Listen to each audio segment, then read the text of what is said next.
آگے اللہ سبحانہ تعالیٰ فرماتے ہیں قد تحقیق کانت ہے لکم تمہارے لیے اسوۃ نمونہ حسنۃ اچھا فی ابراہیم ابراہیم علیہ السلام میں والذین اور وہ لوگ معہ جو آپ کے ساتھ ہیں. اسوۃ کا لفظ حمزہ سین واو سے ہے. ایسا نمونہ جس کی اقتدا کی جائے، وہ نمونہ جس سے انسان کو تسلی ہوتی ہے. اب اس مسئلے کو سمجھنے کے لیے اللہ تعالیٰ نے ابراہیم علیہ السلام کی مثال دی کہ تمہارے لیے ایک اچھی مثال موجود ہے جس کو تم فالو کر سکتے ہو. جس طرح تم اللہ کے رسول صلی اللہ علیہ وسلم پر ایمان لائے ہو، اسی طرح سیدنا ابراہیم علیہ السلام پر بھی کچھ لوگ ایمان لائے تھے، اور جیسے جیسے وہ ایمان لا کر سیدنا ابراہیم علیہ السلام کے ساتھ ملتے گئے، وہ اپنی قوم اور اپنے گھر والوں سے بیزار ہوتے گئے. اذ قالوا جب انہوں نے کہا لقومہم اپنی قوم سے، انا بے شک ہم براء بری ذمہ ہیں منکم تم سے، ومما تعبدون اور ان سے جن کی تم پوجا کرتے ہو، من دون اللہ اللہ کے سوا. تو ان لوگوں نے واضح طور پر اپنی قوم کے لوگوں سے کہہ دیا تھا کہ ہمارے اور تمہارے درمیان اب کوئی تعلق نہیں، نہ رشتہ داری کا اور نہ دوستی کا. کفرنا بکم کفر کیا ہم نے ساتھ تمہارے، یعنی ہم منکر ہیں تمہارے اس شرکیہ عقیدے کے. وبدا بیننا اور ظاہر ہو گئی ہمارے درمیان، وبینکم اور تمہارے درمیان، العداوت عداوت.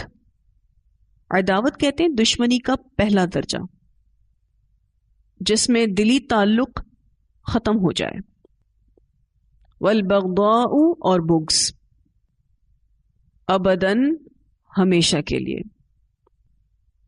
ان لوگوں نے جو حضرت ابراہیم علیہ السلام پر ایمان لائے تھے اپنی قوم سے واضح طور پر کہہ دیا کہ ہمارے اور تمہارے درمیان اب کوئی تعلق نہیں رہا، نہ رشتہ داری کا نہ دوستی کا، بلکہ اس کے بجائے ہم تمہارے دشمن ہیں، اور ہماری یہ دشمنی تم سے اس وقت تک برقرار رہے گی جب تک تم شرک نہیں چھوڑ دیتے اور ایک اللہ پر ایمان نہیں لے آتے. حتی تؤمنوا یہاں تک کہ تم ایمان لاؤ، باللہ اللہ پر، وحدہ اکیلے اسی پر. یعنی شرک کی وجہ سے ہمارا اور تمہارا تعلق نہیں، اور یہ علیحدگی اور بیزاری اس وقت تک رہے گی جب تک تم کفر و شرک چھوڑ کر توحید کو نہیں اپنا لو گے. الا مگر قول ابراہیم بات ابراہیم علیہ السلام کی، لی ابیہ اپنے والد کے لیے. ابراہیم علیہ السلام کی پوری زندگی اسوۃ حسنۃ ہے، سوائے اس قول کے جو انہوں نے اپنے والد کے لیے کہا تھا، اور وہ قول یہ ہے لَأَسْتَغْفِرَنَّ لَكَ، البتہ میں ضرور بخشش مانگوں گا آپ کے لیے. ابراہیم علیہ السلام کا صرف یہ عمل ایسا ہے جس میں ان کی پیروی نہیں ہوگی. اللہ تعالیٰ نے یہاں پر یہ وضاحت اس لیے فرمائی کہ بعض مومن اپنے ان آباء و اجداد کے لیے مغفرت اور بخشش کی دعائیں مانگا کرتے تھے جو حالت شرک میں فوت ہو گئے تھے، اور کہتے کہ ابراہیم علیہ السلام بھی تو اپنے باپ کے لیے مغفرت کی دعا کیا کرتے تھے. تو اللہ تعالیٰ نے اس کا جواب دیا ہے الا قول ابراہیم، مگر بات ابراہیم علیہ السلام کی، لابیہ اپنے والد کے لیے، لاستغفرن لک البتہ میں ضرور بخشش مانگوں گا آپ کے لیے. تو ابراہیم کی پوری زندگی ایک بہت اچھا نمونہ ہے، سوائے اس بات کے، یعنی ابراہیم علیہ السلام کا صرف یہ عمل ایسا ہے کہ جس کی پیروی نہیں ہوگی، کیونکہ ابراہیم علیہ السلام کا یہ فعل اس وقت کا ہے جب ان کو اپنے باپ کے بارے میں علم نہیں تھا، اور جب اللہ تعالیٰ نے ان پر واضح کر دیا کہ ان کا باپ اللہ کا انکاری ہے، تو انہوں نے ان سے بھی اعلان برات کیا، جیسا کہ آپ سورہ توبہ میں پڑھ چکے ہیں۔ سورہ توبہ کی آیت نمبر 113 اور 114 میں آتا ہے، ما کان للنبی والذین آمنوا ان یستغفروا للمشرکین ولو كانوا اولی قربى من بعد ما تبین لهم انهم اصحاب الجحیم وما كان استغفار ابراہیم لأبیہ الا عن موعدة وعدها إياه فلما تبین له انه عدو للہ تبرأ منه ان ابراہیم لأواہ حلیم۔ اس نبی اور ان لوگوں کے لیے جو ایمان لائے کبھی جائز نہیں کہ وہ مشرکوں کے لیے بخشش کی دعا کریں، خواہ وہ قرابت دار ہوں، اس کے بعد کہ ان کے لیے صاف ظاہر ہو گیا کہ یقیناً وہ جہنمی ہیں۔ اور ابراہیم کا اپنے باپ کے لیے بخشش مانگنا نہیں تھا مگر اس وعدے کی وجہ سے جو اس نے کیا تھا۔ پھر جب اس کے لیے واضح ہو گیا کہ بے شک وہ اللہ کا دشمن ہے، یعنی ابراہیم کو جب یہ واضح ہو گیا کہ وہ یعنی ان کا باپ اللہ کا دشمن ہے، تو وہ اس سے بے تعلق ہو گئے۔ بے شک ابراہیم یقیناً بہت نرم دل اور بردبار تھے۔ تو ابراہیم علیہ السلام نے اپنے والد کے لیے بخشش کی دعا کی تھی۔ ان کا یہ عمل ایسا ہے کہ جس میں پیروی نہیں کرنی چاہیے۔ انہوں نے اپنے باپ کے لیے یہ کہا تھا لَأَسْتَغْفِرَنَّ لَكَ، البتہ میں ضرور بخشش مانگوں گا آپ کے لیے، وما اور نہیں، املکو میں مالک، لکا آپ کے لیے، من اللہ اللہ سے، من شیء کسی چیز کا۔ انہوں نے اپنے والد کے لیے بخشش کی دعا مانگی اور کہا کہ آگے اللہ آپ کو بخشے یا نہ بخشے یہ اختیار اللہ کے پاس ہے، میرے اختیار میں کچھ نہیں۔ وما املک لک من اللہ من شیء، آگے اللہ آپ کو بخشے یا نہ بخشے یہ اللہ کے اختیار میں ہے، میرے اختیار میں کچھ نہیں۔ ربنا، اے ہمارے رب، علیکا، آپ پر، توکلنا، ہم نے توکل کیا، وَإِلَيْكَ أَنَبْنَا، اور آپ کی طرف رجوع کیا ہم نے، وَإِلَيْكَ الْمَصِيرُ، اور آپ کی طرف لوٹنا ہے۔ یہ ہے وہ دعا اور عمل جس پر سیدنا ابراہیم علیہ السلام اور ان کے ساتھی عمل پیرا ہوئے تھے۔ ان کے اس عمل کو اپنے عمل میں لاؤ، ان کے اس عمل کی ضرور پیروی کرو۔ یہ جو حضرت ابراہیم علیہ السلام اور ان کے پیروکاروں نے دعا کی، ربنا علیک توکلنا، توکل کہتے ہیں ظاہری اسباب اور وسائل کو اختیار کرنے کے بعد معاملہ اللہ کے سپرد کر دیا جائے۔ ترمذی کی روایت میں آتا ہے، آپ صلی اللہ علیہ وسلم نے فرمایا، اعقل وتوکل، باندھو اور پھر بھروسہ کرو۔ اندھا توکل ہمارے دین میں منع ہے۔ ربنا، اے ہمارے رب، لا تجعلنا، نہ تو بنا ہم کو، فتنتن، آزمائش، للذین، ان لوگوں کے لیے، کفروا، جنہوں نے کفر کیا۔ یہ دعا مزید آگے بھی چل رہی ہے۔ وہ یہ دعا کرتے کہ اے اللہ، اے ہمارے رب، تو ہمیں آزمائش نہ بنانا ان لوگوں کے لیے جنہوں نے کفر کیا۔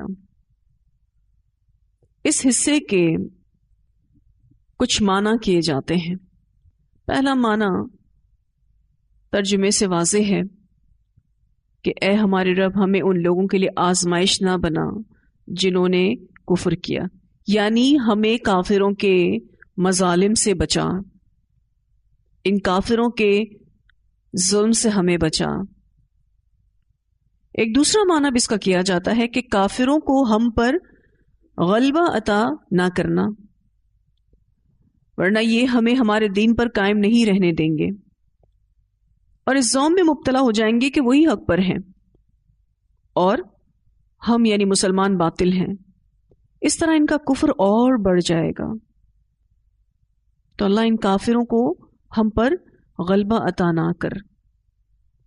ربنا لا تجعلنا فتنة للذین کفروا ایک اور معنی بھی اس حصے کا کیا جاتا ہے کہ ہمیں ایسے اچھے اخلاق اور اعمال صالحہ کی توفیق دے کہ کافر لوگ ہماری طرف انگلی نہ اٹھائیں اور تانے نہ دے سکیں.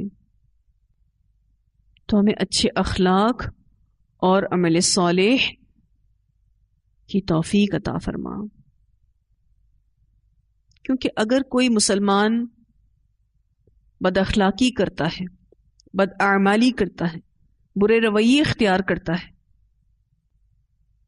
تو کافروں کو یہ کہنے کا موقع ملتا ہے کہ مسلمان ایسے ہوتے ہیں. ایک اور معنی بھی اس حصے کا کیا جاتا ہے کہ ہم مسلمانوں کو ایسی مصیبتوں سے بھی بچا کہ کافر کہیں کہ ہم کافر صحیح راستے پر ہیں، گمراہ ہوتے ہوئے بھی ان کو یہ احساس ہو کہ ہم ٹھیک ہیں، اور یہ کافر کہیں کہ اگر یہ مسلمان حق پر ہوتے تو ان پر تکلیف کیوں آتی. تو بہت بہترین دعا ابراہیم علیہ السلام اور ان کے پیروکار کے اسوہ حسنہ سے ہمیں پتہ چلتی ہے. اصل میں مستقبل کا خوف انسان کو پریشان کرتا ہے کہ اگر میں دین پر اچھے سے عمل کروں گا تو میرا کیا بنے گا. کیونکہ بعض آزمائشیں ایمان کا خطرہ بن جاتی ہیں، اور بعض آزمائشیں ایسی ہوتی ہیں کہ انسان اندر سے ہل جاتا ہے. اسی لیے ان دعاؤں کا سہارا لینا ہم سب کے لیے بہت ضروری ہے.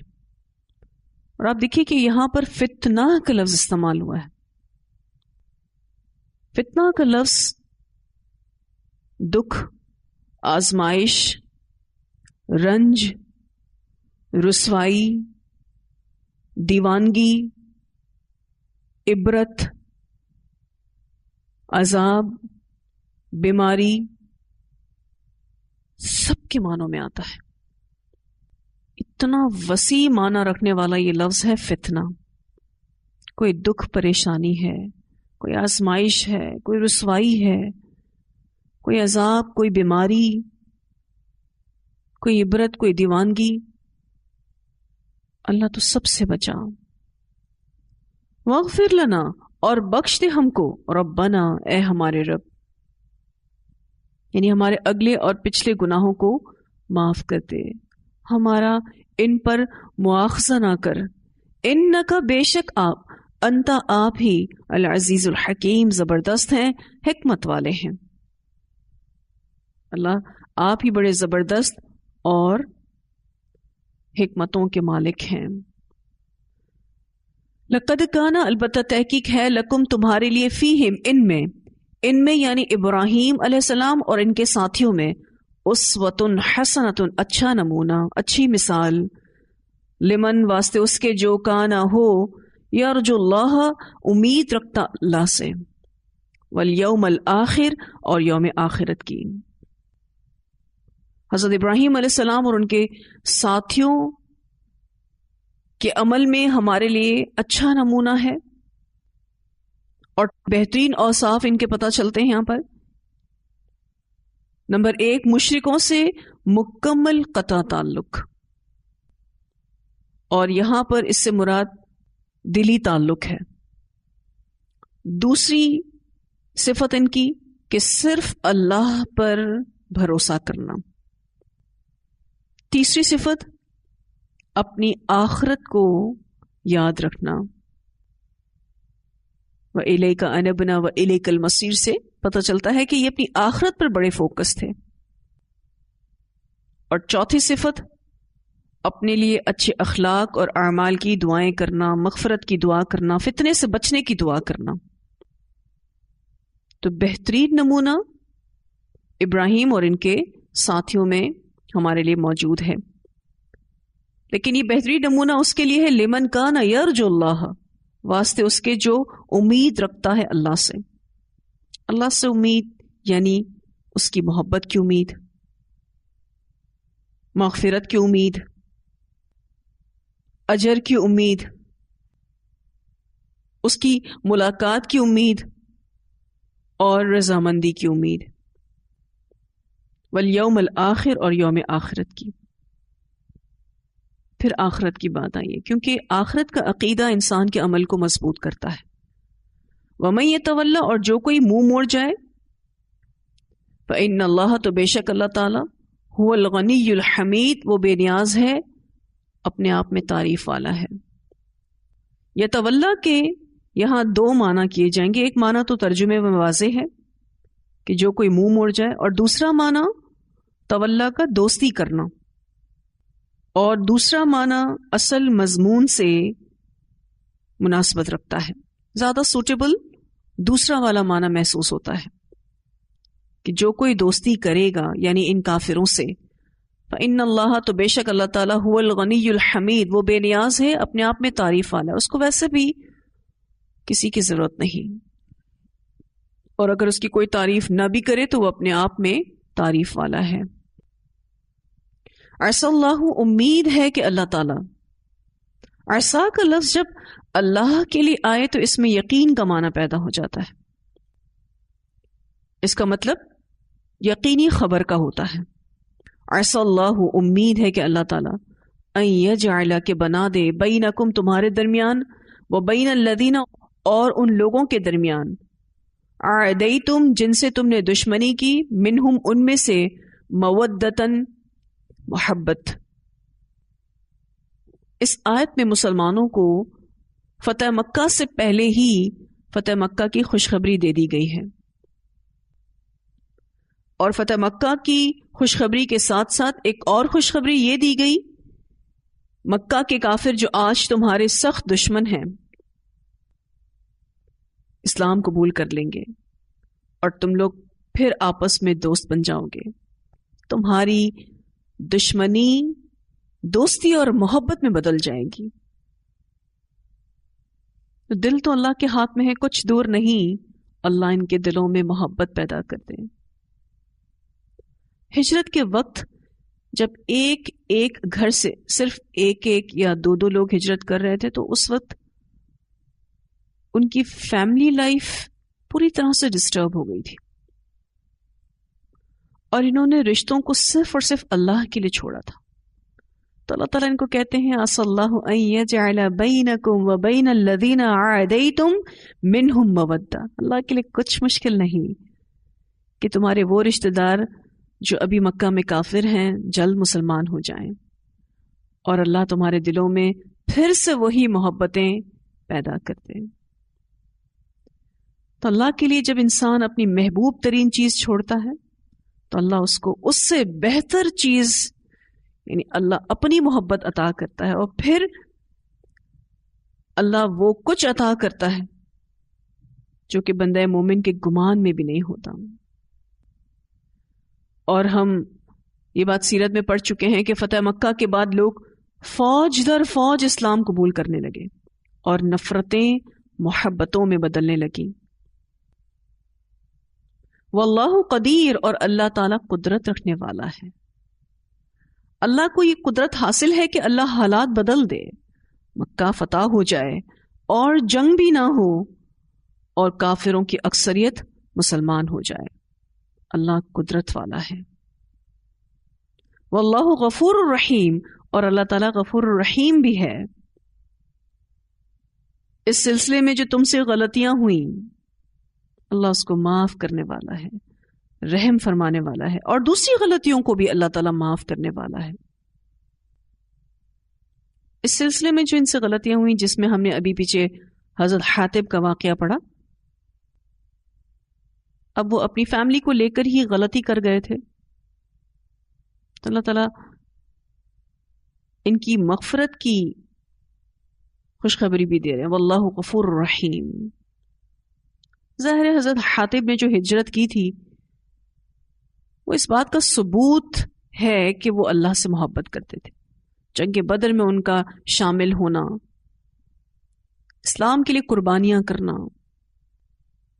اتنے بڑے بڑے نیک عمل انہوں نے کیے،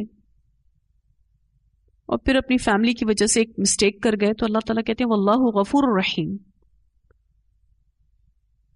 اس سلسلے میں جو تم سے غلطی ہوئی اللہ اس کو معاف کر دے گا، وہ ہے ہی غفور الرحیم، اور دوسری غلطیوں کو بھی اللہ تعالیٰ معاف کرنے والا ہے۔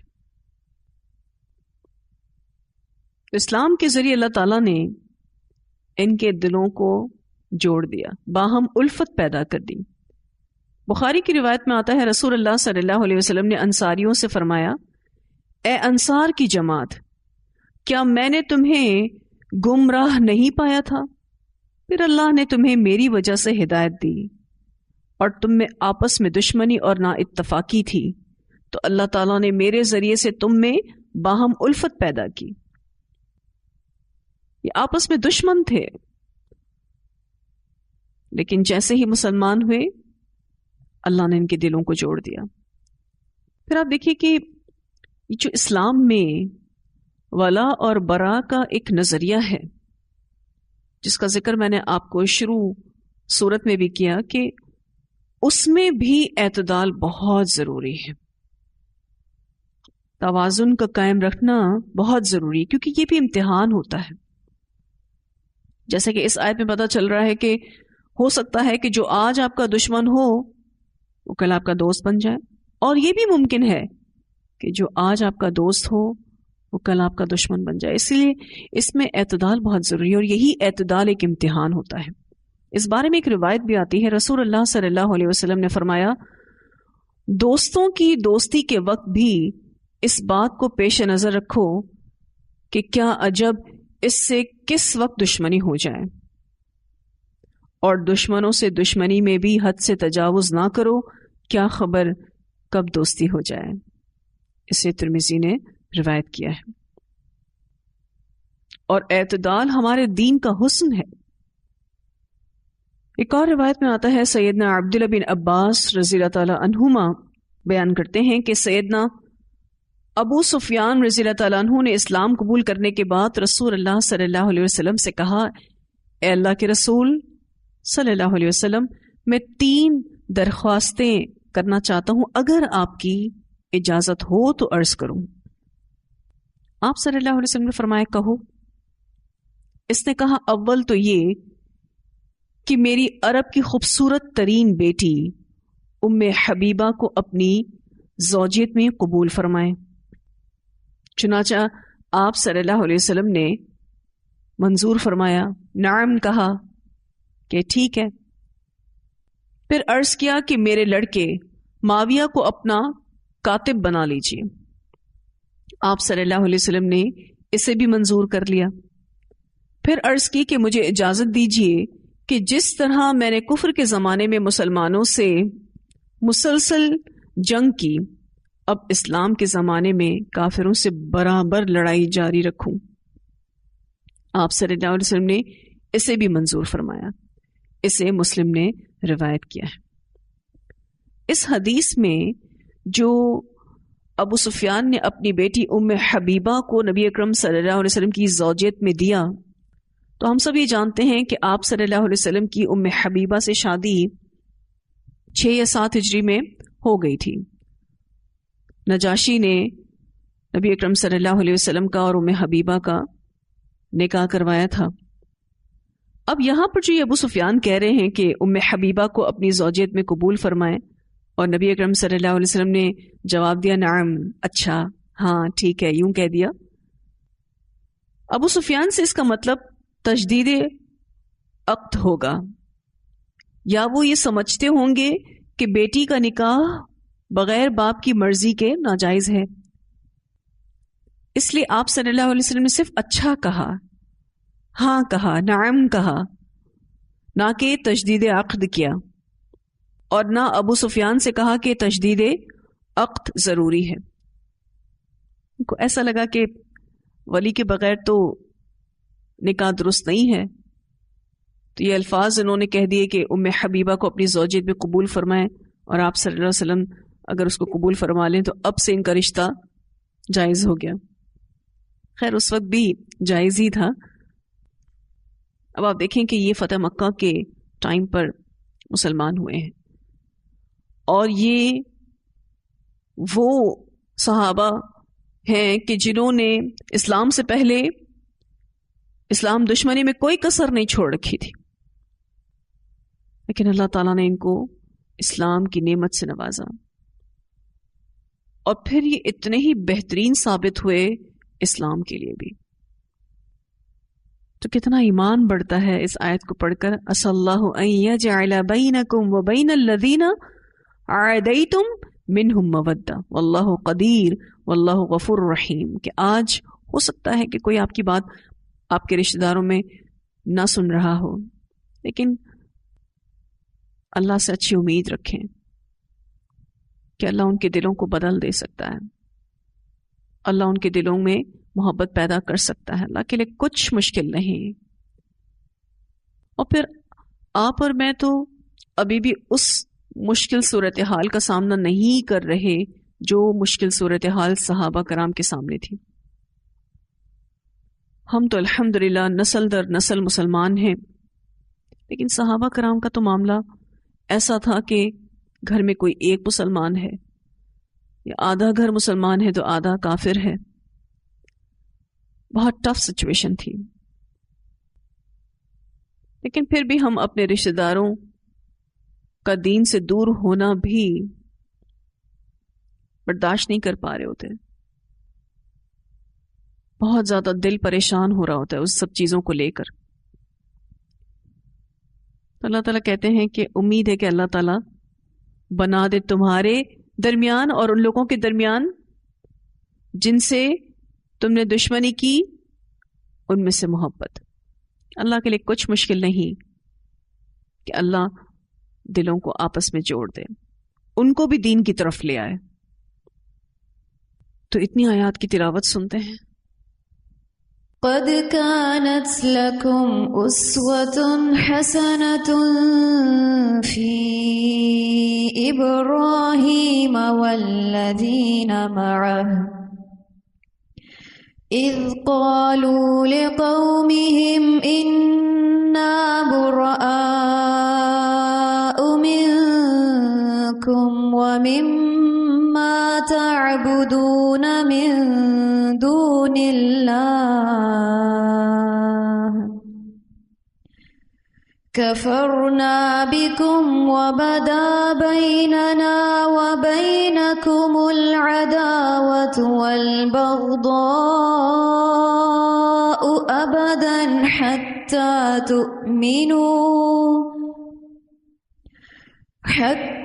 تؤمنوا بالله وحده إلا قول إبراهيم لأبيه لأستغفرن